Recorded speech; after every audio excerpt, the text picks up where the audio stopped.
How much do you think your career defined your identity?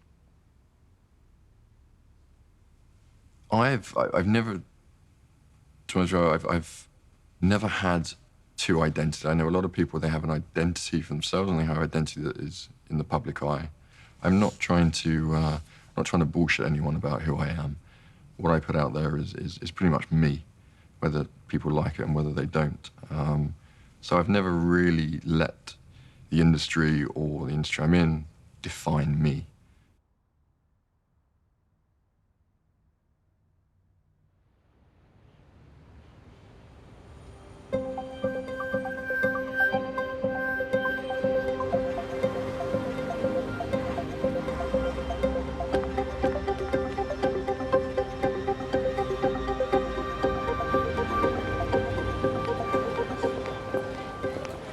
I think we get obsessed with our jobs and money. I think like money's the new religion. Like people are obsessed with money. And I don't think it's where happiness comes from. I think our jobs don't have to define us. Look, I like breaking and I get paid to do it, you know, and I think, you know, it's smart in life to get paid to do the thing you enjoy, but it's not who I am.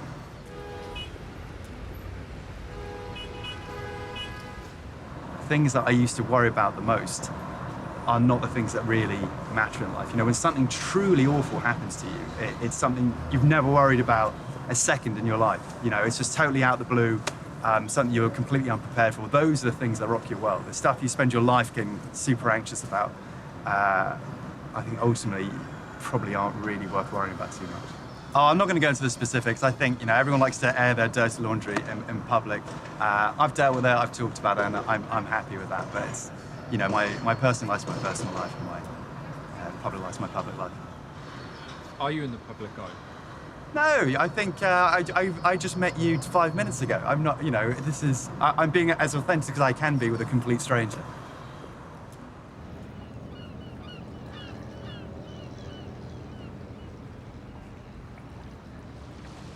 It was a day I actually finished work very, very late. I got in about 11 o'clock. My wife stayed up. We had a cup of tea together, and that's the last time I actually saw her. It was a normal weekday. Went to sleep, thinking, you know, busy day the next day. Woke up in the morning with a little bit of pain in my eyes, and then we went into hospital, and they bandaged the eyes up because they were very bloodshot, very red. And they took the bandages off 24 hours later, and I completely lost my sight. I lost my sight a year after getting married, so you can imagine it was the honeymoon period for me. I was planning a new life, you know. I was in a new adventure, and all of that to me had been taken away. A lot of people look at me and they see a blind guy. That's all they see. They don't see my ambitions. They don't see that I'm a father, I'm a husband. I have a job, I have dreams, I have ambitions, you know. They don't see someone who went to medical school who's a qualified doctor. They see a blind guy.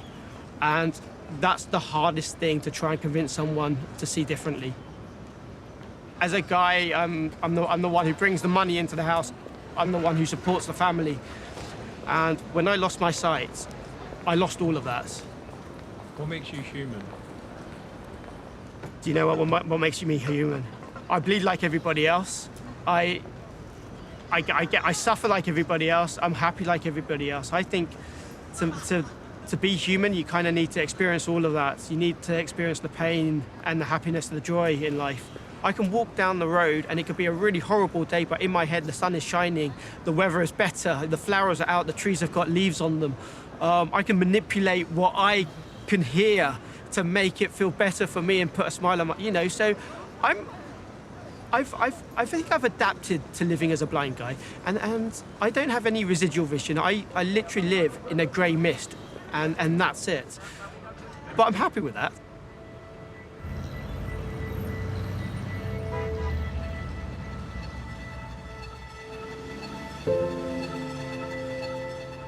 You go through periods where if you're busy throughout a day, you can back things off, you can back problems off.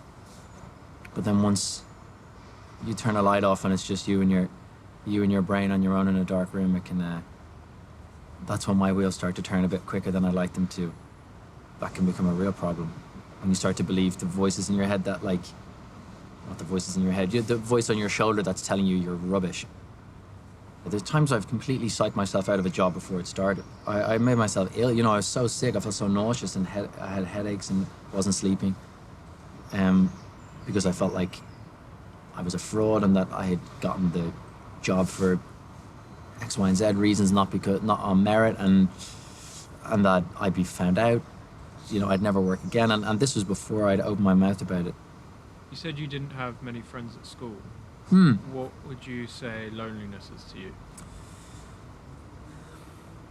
I think, well, in my world or in our world, maybe it's being permanently surrounded by people but still feeling completely isolated. That's certainly what it was for me then, if we're talking about childhood. And what's tough then is that, like I said, you're not equipped with the tools to deal with it, or even fully to understand it. You just know that this isn't really right, and I don't like it, and it's not something your parents can fix. So what are you supposed to do? You know. How would you describe the relationship with your parents? I don't really want to get into that. I don't really want to get into my parents too much more, if that's okay.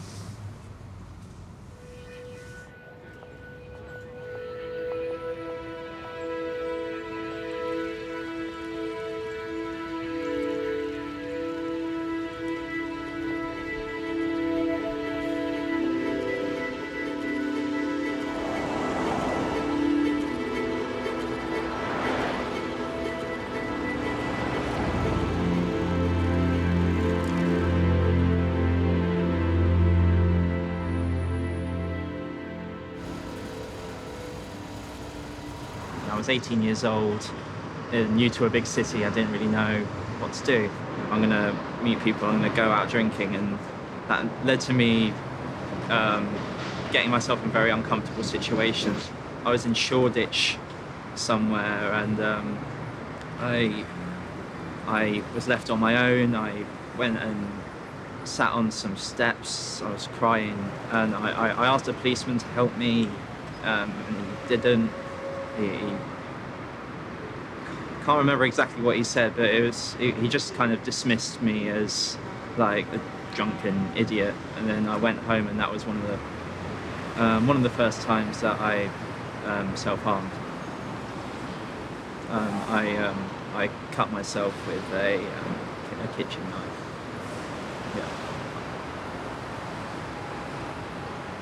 Yeah. Initially, it was just on my forearm, and then I started doing it on my inner thigh, on my face. I planned my suicide multiple times. Never attempted it properly, because I guess I always managed to get myself out of those feelings just in time. I mean, school was tough. The bullying was quite bad. I think people underestimate how much bullying at that kind of age can affect you in the future as an adult. The future scares me, and there have been times in the past few years where I've kind of come to terms with the fact that there wouldn't be a future.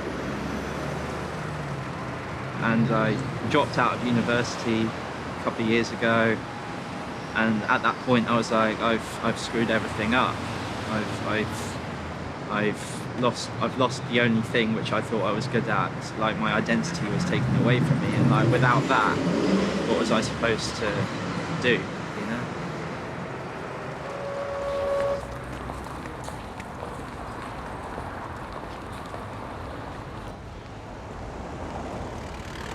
In junior school, I was captain of everything, captain of all the teams, and the football teams and the cricket teams and everything. And probably had lots of friends, quite popular. And then that changed in senior school, and I was bullied, not really physically, but mentally, and didn't really fit in. And I very much went into myself sort of after that. It does make it very hard to probably not open up to people, but to talk. I just do everything myself, and I don't really speak about it, and I don't trust that many people as well. What do you think people's perception of you is? Millions, probably like millions of examples. Thinking off the top of my head, it's that you're pigeonholed, you're stereotyped, you're seen as an underwear model, you're instantly thick, you haven't got a brain inside you.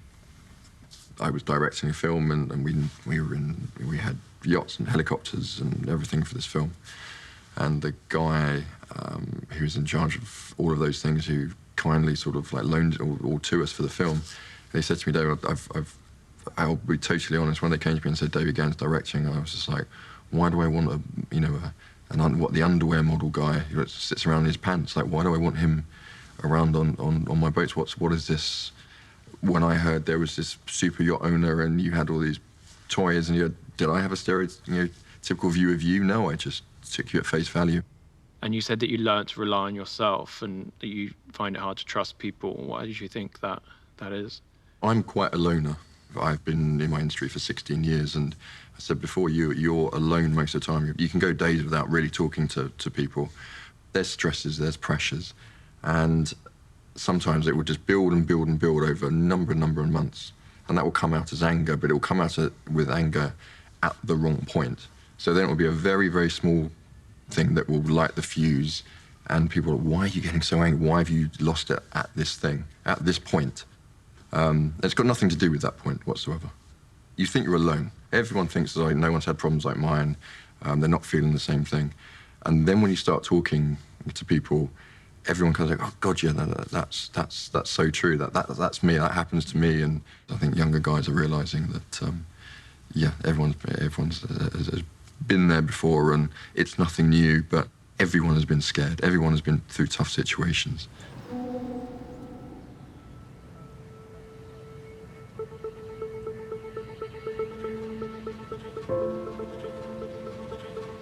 On this seat. On this other one. That's for your water. Lovely. You are very sweet for saying that. Well, my dad was a football manager of the local team, Northampton Town Football Club, and I was going to football matches all the time, supporting my dad and the team. So, yeah, you see these footballers and think, well, that's what I should be like. The thing is, I couldn't emulate it. I had this awful thing happen to me. I did a play, and then the teacher filmed it in drama, and we watched it back. What play? It was A Midsummer Night's Dream, and I got it. Honestly, it was like a punch in the stomach. There was this character. Well, I was like, honestly, it was like an out-of-body experience.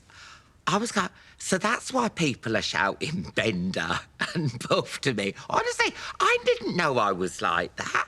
It was like, oh my God, I basically was voguing through this thing. And then I remember something really sad that, this really hurts me. Someone went up to him in the town and said, everyone knows your son's gay, said it to him.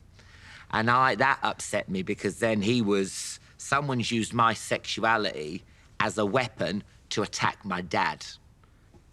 I just went into myself, which I suppose it can just be as harmful as getting off your head on alcohol, drink and drugs, or fighting or anger like that. I just went in, which I think isn't as dramatic as that, but I think it can still be as dangerous. Do you know what the thing is? And I realise now, when my dad is over the moon that I do stand-up comedy. He loves it, because I think he saw in me a loneliness. Because my dad's career, my dad's life, my dad's friends is football. He has this amazing network of footballers. They have this camaraderie, and he loves it. And he said to me once, all I was worried, Alan, was you being like you are, is that you would be lonely and not have that friends. But I have that with comedy, and he sees that now.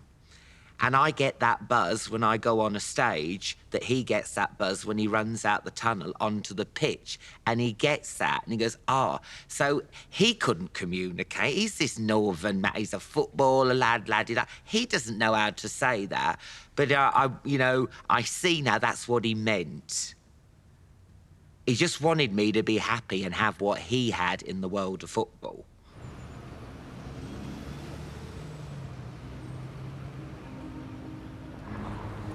You foolishly think, right, I'm meant to know the answers. You're not meant to know the answers. You got to have failures, you got to mess up, you got to look a dick. You can fail, you can fuck up, you can. Don't, you know, you're only 20, you've got your whole life ahead of you. Make your mistakes then. It is amazing. I should work for Hallmark. Yeah.